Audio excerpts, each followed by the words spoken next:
Jeremenko. Ja Johansson! Yes! Siinä ollaan! Johansson! Putki jatkuu!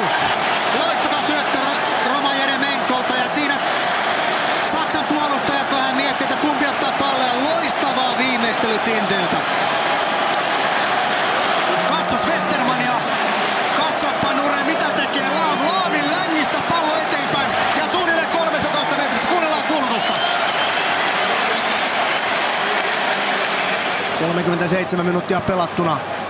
Suora lähetys meneillään MM-karsintaottelusta Suomi-Saksa ja Suomella riemastuttava 1-0 johto. Jonathan Johanssonin maalilla syöttänyt Roman Jeremenko ja nyt tulee Saksa. Tulee niin, että tekee maalin. Voi että. Nytkö se sitten tapahtuu? Klose on ollut täysin yössä jo monessa pelissä. Ei ole nyt. Tämä on sitä saksalaista ammattimaisuutta. Harvat paikat käytetään hyväkseen ja tilanne ei enää niin riemastuttava. 1-1 Miroslav Klose ja 42. aamaottelumaali. Kylmästi vei homman loppuun saakka. Voi. Hyvä syöttö Kallion ja Hyypiän väliin ja loistava haltuotto yhdellä kosketuksella pääsi sinne Hyypiän selän taakse ja sitten hieno viimeistely.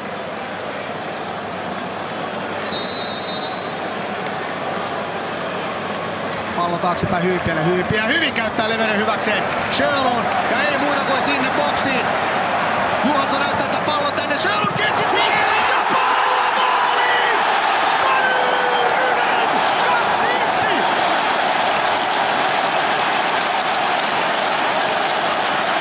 Kyllä! Se on siellä! Hyvä, ettei mene Mika verkosta läpi! Loistava pallo Sjölundilla ja Mika Väyrynen tuli keskikentältä ja taas sinne toppareiden väliä. Loistava goal! Padam! Pilkun kohdalta suoraan ilmasta. Kuunnellaanpa kulmasta. Kuunnellaanpa yleisöä.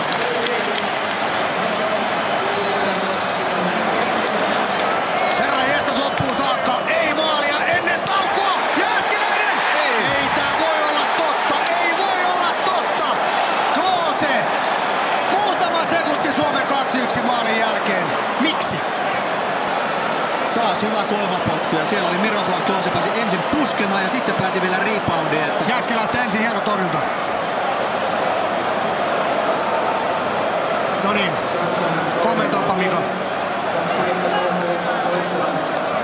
siellä on pieni väli, johon Miroslav Klose osaa mennä ja tuossa nähtiin kun korkealle se pomppaa ja sitten vielä hyvä pusku, mutta nyt ei ole edes hyvä pusku. Johanssonin lähes lähellä toista maalia ja lisää vain meteliä.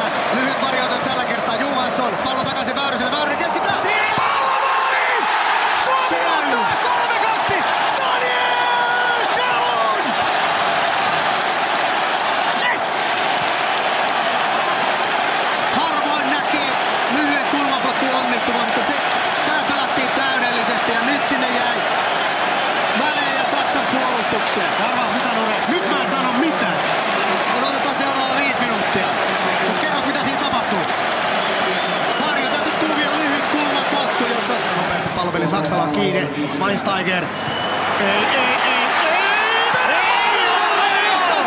Ja nyt Herrera loppuun asti ei nukuta. Äläkä vaan Riko Lampi sitä Trohovskia hyypiä. Gomezilla oli tyhjä maali edessä. Se oli taas kippari Klose. Ihmeellinen jenga. Käsittämätön kierre. Katsoppa. Gomez. Hyypiä.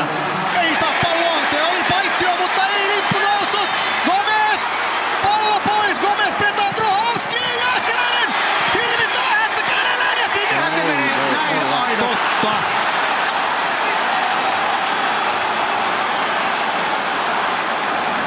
82 minuuttia.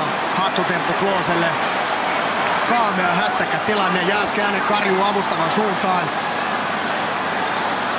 On aavistus mitä Jääskeläinen ajattelee.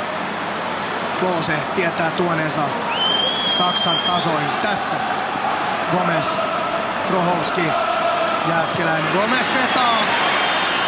Ei ole paitsi Trohovski saa Podolski syötön jälkeen pallon itselleen.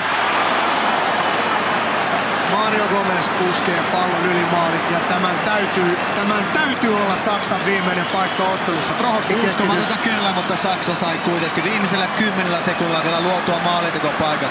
Gomez pääsee puskeen vitosen sisältä. Nyt se näin Viktor Kassaa vihettää